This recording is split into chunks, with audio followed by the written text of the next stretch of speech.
signing in, buying apps, things like that.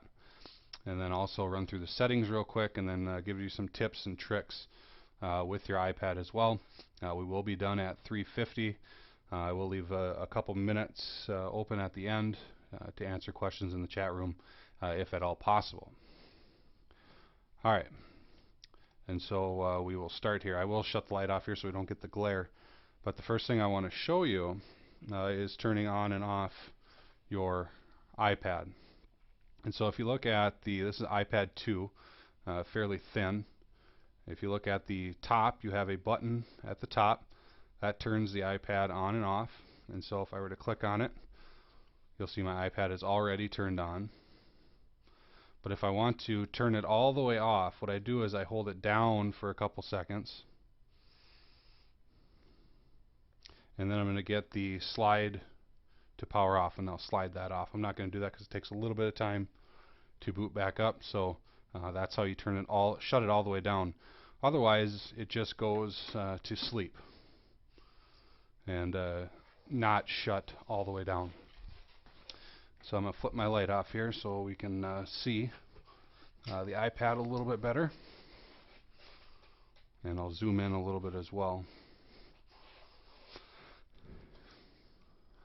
What I'm using here is actually an Elmo document camera. And we'll make it a little bit actually darker for you, so it's a little easier to see.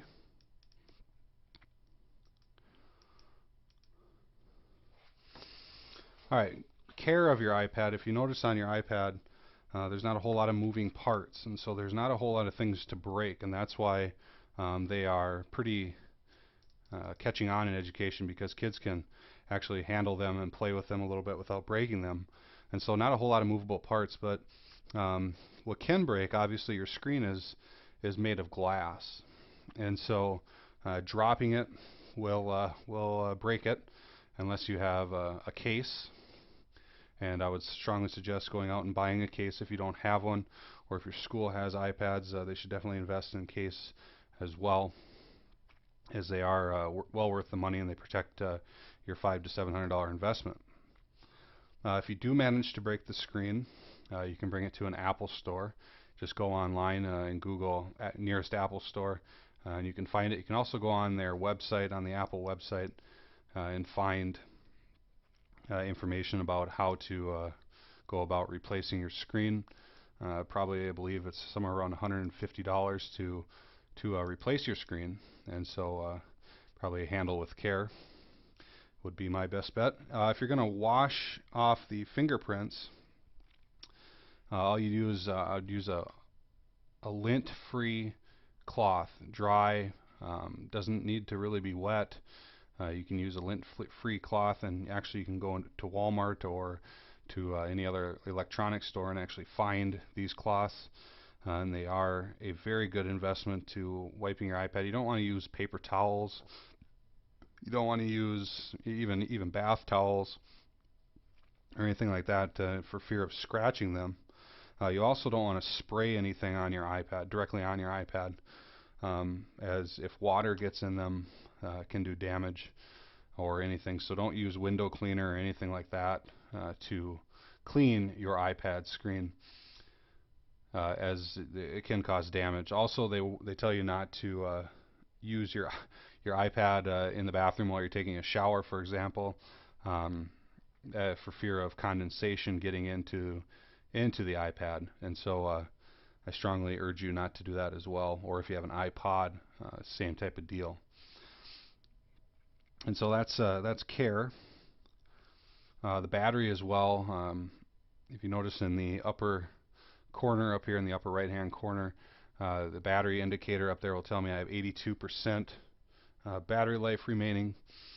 My suggestion is to run your battery usually all the way down or pretty close to the bottom or to the end of your battery before recharging it. Otherwise your battery gets used to that charging. This is basically any electronic device.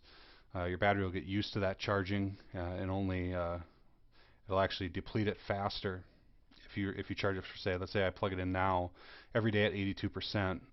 it's going to 0 to 82 is going to go by fast because the battery gets used to it. So run it all the way down and then recharge it. Same thing with your cell phone, anything like that, as well as good practice with electronic devices. Also, if your battery, you can replace your battery, but they do last a very long time. Make sure you bring it to an electronics store to do it. Try not to do it yourself. You can do it yourself if you know what you're doing, but I would let a professional do it. Probably at the Apple store would even be best if you need to replace your battery. Alright, so if you take a look at your home screen, I like to call these your home screens with all your apps and things on it. You also have a home button, which is in the bottom. My finger's down here. I know my light is off here. But there's a home button right at the bottom here. There you can see my finger a little better. It's a little circle. And actually, if you were to be on, let's say I'm on page 3 of my apps, and I click on that home button, it'll send me back to that first screen. Kind of a neat way to get back to the beginning. Or if I take that home button and I double click it, it'll bring up all the apps that I currently have open on the bottom. And so you can see all the apps that I currently have open on my iPad. And then if I actually swipe it to the left, there you'll bring up your what you can have playing in the background. So I actually have an app called TuneIn right now on. So if I were to hit play, it'll actually bring me to the radio station I was just listening to. There, you can also adjust your brightness from there.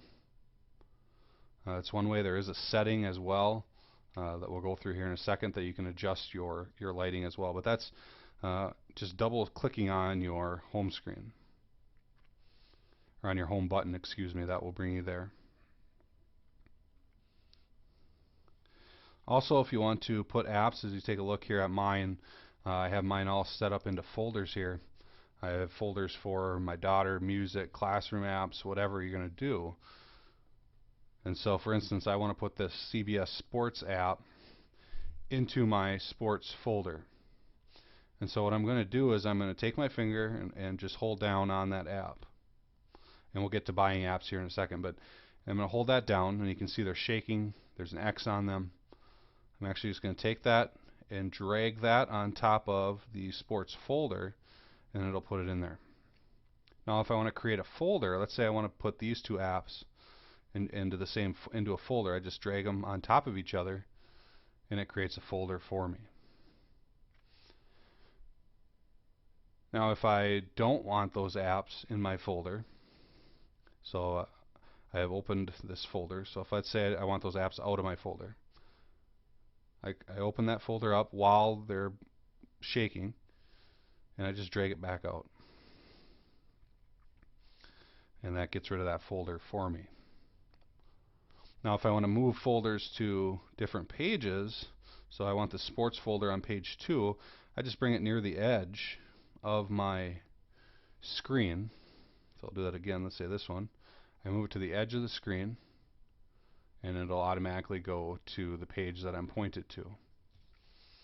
And so that's kind of a way to categorize your apps, especially if you have a classroom set, or even for yourself. Now I just click the home button if I want to stop them from jiggling there, or whatever you want to call it, shaking. Okay. Now, how do you get these apps on your iPad? And I'm just going to rotate my iPad here, make it a little easier to see maybe. Now in my daughter, there's the background in her left eye. There's the App Store, and you can see it says App Store underneath it. Now if I want to access that, I just click on it. Now this is assuming that I've already set up my iTunes store in the settings, and we'll get to that here in a second on how to actually set that up. At the bottom here of the App Store, if you haven't searched for anything, you're actually going to come up to this screen, which is the featured button here on the bottom. So you can see my finger there on the bottom. So there's the featured button. You can scroll through here. It'll bring up some apps that are maybe relevant to the time. So we have the 9/11 app right there. You also have games, things like that.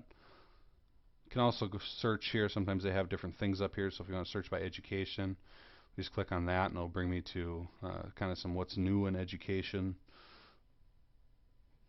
or some favorites in education as well, things like that.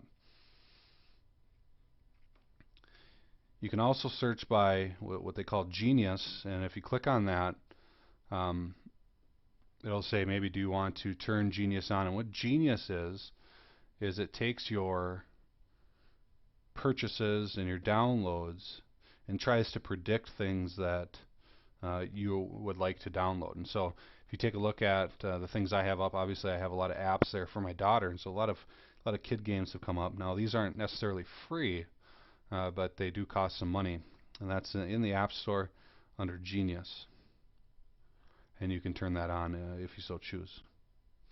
It's an option, you don't have to, it's just another way to find apps.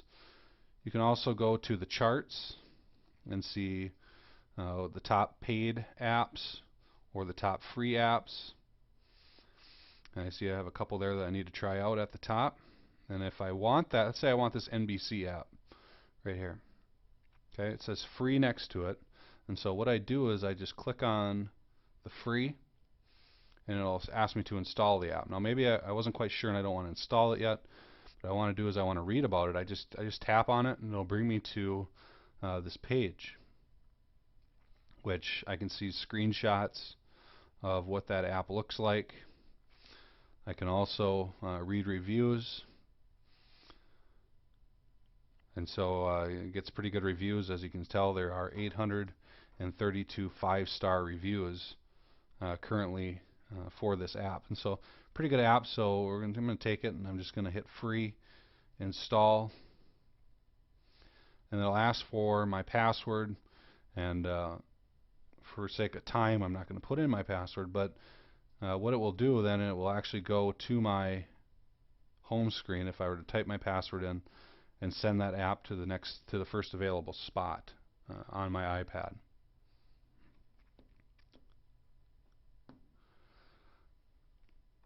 Going back into the App Store here, we have also categories. You can search by category, kind of a nice way to do that as well. So if I want to search for sports or music or something like that, that's a way to search through it as well. And then any app that you have that needs to be updated will be updated here. A lot of time bug fixes, things like that, is done through there. You just hit the free install and you can update it. Now the App Store is a nice place for apps. I'm going to show you two apps that actually probably maybe are a little better. You're going to want to go into the App Store and actually search for freebies. And what freebies will do is it will bring up all the apps that are free for today, that have come out free today. That's a little blurry. Zoom in and fix that there. And so you can see all the apps that are free today. And if I want them, I just click on them and it will install them for me. I also have an app on here called App Shopper along the left here, and I found that in the App Store as well. I just click on that, and now I can search kind of by category down here at the bottom. Different types, paid, free, whatever I want to do. And that's just another kind of an easier way to sift through some of the apps.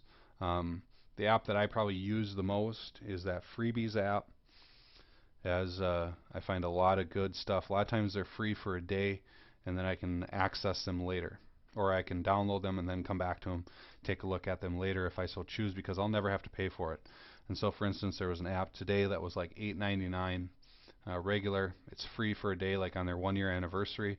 And so I download it or install it quickly, and I'll come and take a look at it when I have time. But at least I have it. It was like #1 in that category as well. And so a nice way to just get apps. Now we're going to run through the settings here. We're also kind of going through your and also in here we'll be going into the setting up your ID and things like that, your Apple ID if you haven't done so. But I'm going to run through the settings here. So if you click on the settings button, which is that kind of the gears there, probably on your home screen or your very first screen. And I have a link here that I can send. Actually, you can access it as well if you type in that tiny URL .com/braymo or /Raymo. You can actually access kind of a little sheet here that I put together, and I'll also put that probably somewhere a link around the webinar archive as well. But in your settings here, you have airplane mode, which will help save on battery life. Because if you turn airplane mode on, it's not continually searching for either a Wi-Fi or your GPS, things like that will shut off and it'll save on battery. So unless you really want, you don't want it to pick any of that stuff up, you turn that on. Otherwise, just leave it off. It's not a big deal. You also have your Wi-Fi, and so you can turn that off and on depending on where you are. It'll pick up wireless signals. The lock next to it there will tell you whether or not, oops, the lock there will tell you whether or not it needs a password or not. And so if you once you join that network, unless they change their password, you shouldn't have to ever put that password in again. So if I show up to school every day, it'll automatically pick up the wireless that I've put in there, that I've told it to save. So other houses as well, like if you're at somebody's house, and actually if you just happen to drive by sometimes, they will kick on. Notifications, right here, this will turn on different sounds, alerts, different things that you want, and the apps that send you notifications are underneath here, and you can do them by app as well. And so if you want badges, alerts, sounds, whatever, let's say for App Shopper, you can see I've turned all them on. And what that does is it'll send me a message when that app maybe has an alert that it wants to send out. The people that design that app send out, it'll send me a message on my iPad. And so if you don't like that stuff, you just turn them. That's where you turn them off. Location services is your GPS. So which apps can access your GPS on your iPad? Some people like it, some people don't. I like it. Things like the Weather Channel app will need to access your location to give you the most up-to-date weather, things like that for where you are. If you don't have 3G, you don't need to worry about cellular data, so we'll skip over that.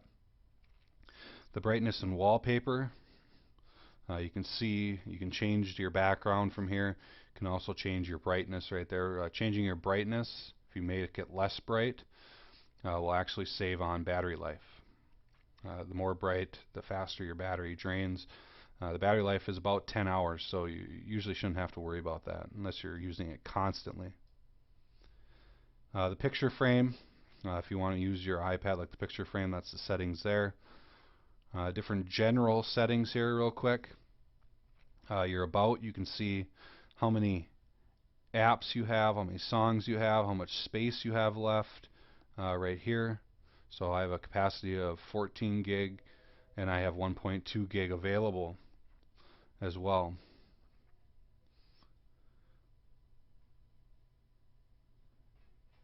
Usage, it'll tell you things there if you want. Kind of leave those alone. The sound, you can change different sounds, ringtones, all that stuff, which isn't terribly important in your iPad. But you can turn here calendar alerts. If you don't want it to sound, turn it off. If those keyboard clicks are annoying, that's under, again, general, sounds, and just turn that off, and then the keyboard clicks turn off. Network, not terribly important. It'll just tell you where you're located or different things about what you're connected to. The Bluetooth portion, if you want to access different things through Bluetooth, just turn that off or turn it on. And if you're familiar with Bluetooth, if you're not, don't worry about it right now. The Spotlight search, that's in the, if you actually were to click your home button, it'll actually send you back to a search, and you can search your whole iPad. In the Spotlight search option, you can turn those off or on, whatever you want it to search. So if I don't want it to search my mail for whatever I'm searching, I just turn that off. If I want it to, I just turn it on. Auto lock, so when do I want my iPad to go to sleep? I usually have mine at 2 minutes, but for the sake of this webinar, I have it at 15. So it's a little bit later, so my iPad doesn't automatically go to sleep on me while I'm talking. But once it's over, I'll switch it back to 2 minutes. If you want to turn on your password when you get into your iPad to have to put a password on, you do that there under passcode lock. iPad cover lock unlock, so when you shut your iPad cover, if you have the iPad 1, the Apple one, it'll turn off and on with your opening the cover.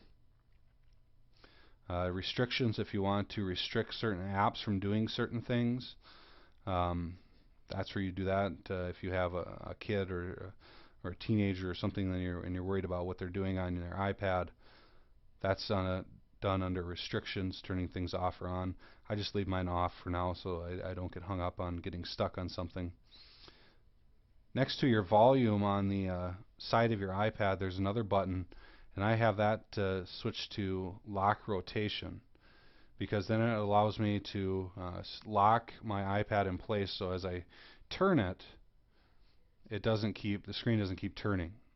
You can make it the mute button if you wanted to. I found that to be a little less useful than the lock rotation.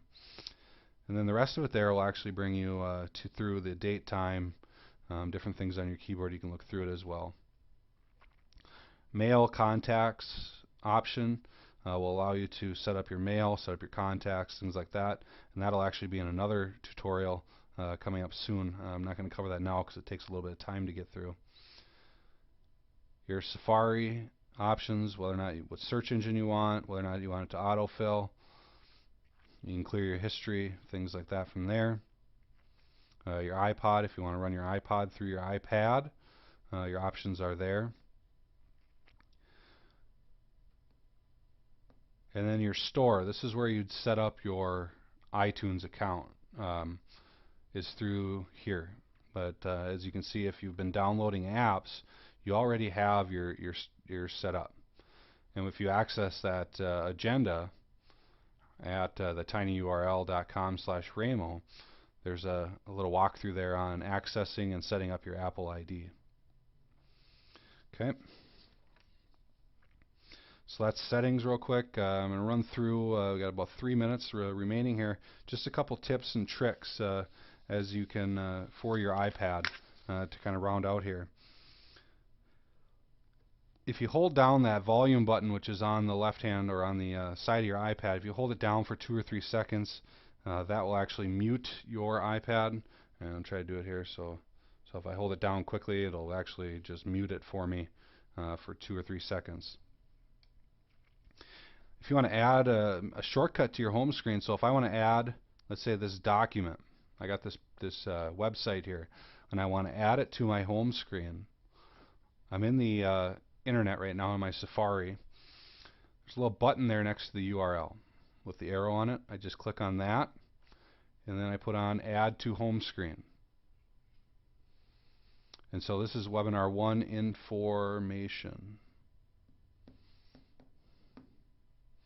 I hit Add, and what that does is it will send a shortcut here to my screen, just like an app. So when I click on it, it'll send me right to there.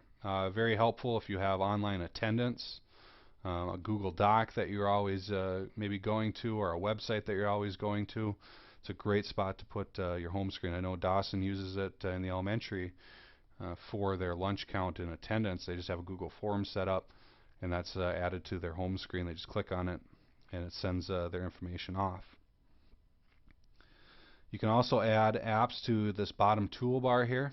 And so let's say I wanted that website information shortcut that I just made. What I do is I hold it down so they're jiggling here a little bit, and then I just put it on the bottom. You can add 6 apps to the bottom, kind of as your shortcuts or quick apps there. And then if I don't want it, I just drag it back out. Now in the keyboard here, there's a couple cool things that you can do with the keyboard. If I want to, let's say, add an apostrophe to my, I'm doing Brandon's, B-R-A-N-D, N, and I want apostrophe S. All I do is if I take my comma here, and if I actually hold that down, there will be the apostrophe will show up there. And you just go up and you select it. Okay. A couple of the keys have that shortcut, different shortcuts. So there's a quotes. Also in the each vowel has for different languages, different things there as well as the money sign, the and symbol, and you can play around with that as well to see different things there. And so all you do, if I wanted something, let's say here, just take it and then you got to hold your finger down and then put it there. Also, if you want to, last thing here, shut down apps that are open, you just double click that home button, which was the round circular button at the bottom. And let's say I want to shut down App Shopper. What I do is I hold it down until until it wiggles, and then I get the red little delete button next to it, and then we'll just click on it to delete it. And so kind of a couple iPad basics there in about 30 minutes. I will place a couple of the links again, that tinyurl.com in the chat room, excuse me,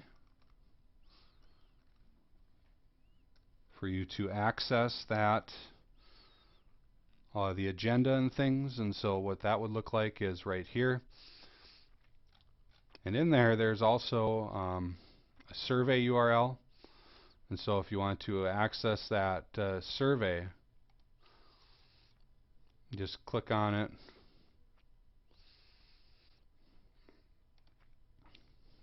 And it'll send you to a survey for you to fill out, just about the webinar, things like that. If you wanted me to slow down, you put that in there.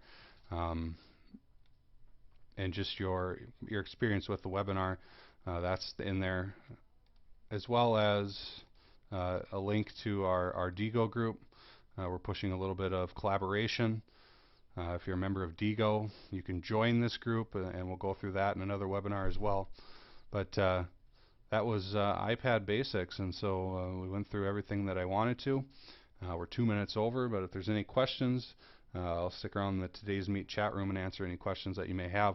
Or you can always email me as well at braymo at, and I'll write this down here for you, braymo at mnrved.k12.mn.us. And so you can always email me your questions there as well, and I'll get back to you as soon as I can. And so thanks for everyone that tuned in today. And our next webinar will come not next week, but the following week, Monday, September 26th at 3:20, and we'll go over must-have iPad apps. And so thanks